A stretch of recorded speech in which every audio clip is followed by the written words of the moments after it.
Hi అండి, శ్రీనివాసం నుంచి నేను పార్థని. ఈవినింగ్ స్నాక్ పొంగనాలు. దోసపిండి కానీ మన దగ్గర స్టాక్ ఉంటే పిల్లలకి చక్కగా సాయంత్రం టిఫిన్ పొంగనాలు వేసి పెట్టచ్చు, చాలా బాగుంటాయి. దోసపిండి చాక పులిసినది ఉంటే తీసి ఒక గిన్నెలో కొంచెం తీసుకొని అందులో ఉల్లి చెక్కు, పచ్చిమిర్చి, కరివేపాకు వేసి జీలకర్ర, ఉప్పు సరి చూసుకోండి. పొంగనాలు మౌల్డ్ ఉంటే అందులో మౌల్డ్కి చక్కగా నూనె రాసి ఈ దోస పిండిలో ఉల్లిపాయ, పచ్చిమిర్చి, జీలకర్ర, కరివేపాకు అన్నీ వేసాం కదా, చెంచాతో చక్కగా చిన్న చిన్నగా వేసి పైన మూత పెట్టండి. మూత పెట్టిన తర్వాత మళ్ళీ మధ్య మధ్యలో మూత తీస్తూ కాలిందో లేదో చక్కగా చాకు కానీ పుల్లపెట్టి తీసి రెండు వైపులా ఎర్రగా కాల్చుకొని పిల్లలకి కానీ చట్నీ కానీ సాస్తో ఇస్తే చాలా ఎంజాయ్ చేస్తారు. కారం కావాలి అనుకున్న వాళ్ళు వేసుకోవచ్చు. ఇలా ఎంతమంది పిల్లలకి ఇలా పొంగనాలు సాయంత్రం ఈవినింగ్ స్నాక్ కింద ఇస్తారో కామెంట్ రూపంలో తెలియచేయండి. ఇది నా దగ్గర చిన్నవేనండి, అందుకే 2-3 సార్లు తీయవలసి వచ్చింది పిల్లలకి. దూదుల్లాగా నోట్లో వేసుకుంటే కరిగిపోయేలాగా ఉల్లి చెక్కు నోటికి తగులుతూ చాలా బాగుంటుంది.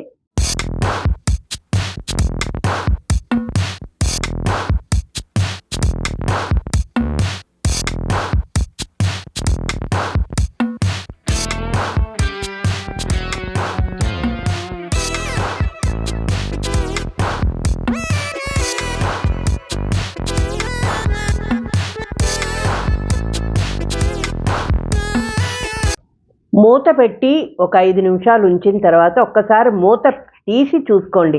చక్కగా అది కాలింది లేంది అన్నది తెలుస్తుంది. ఒక పుల్ల కానీ చాకు కానీ గుచ్చి చూస్తే తడి అంటకపోతే చక్కగా కాలినట్టు.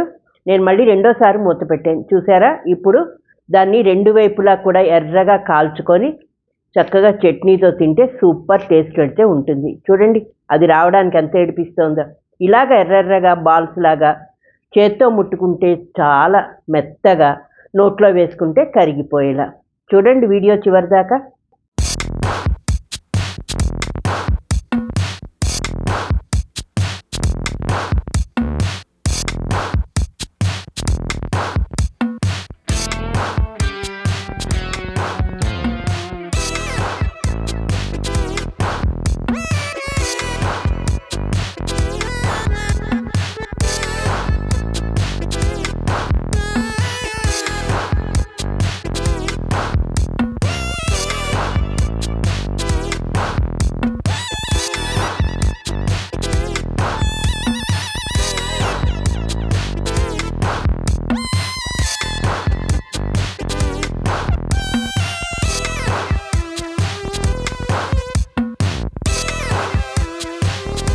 చూశారు కదా, పొంగనాలు అయితే దూదుల్లా మెత్తగా రెడీ అయిపోయాయి.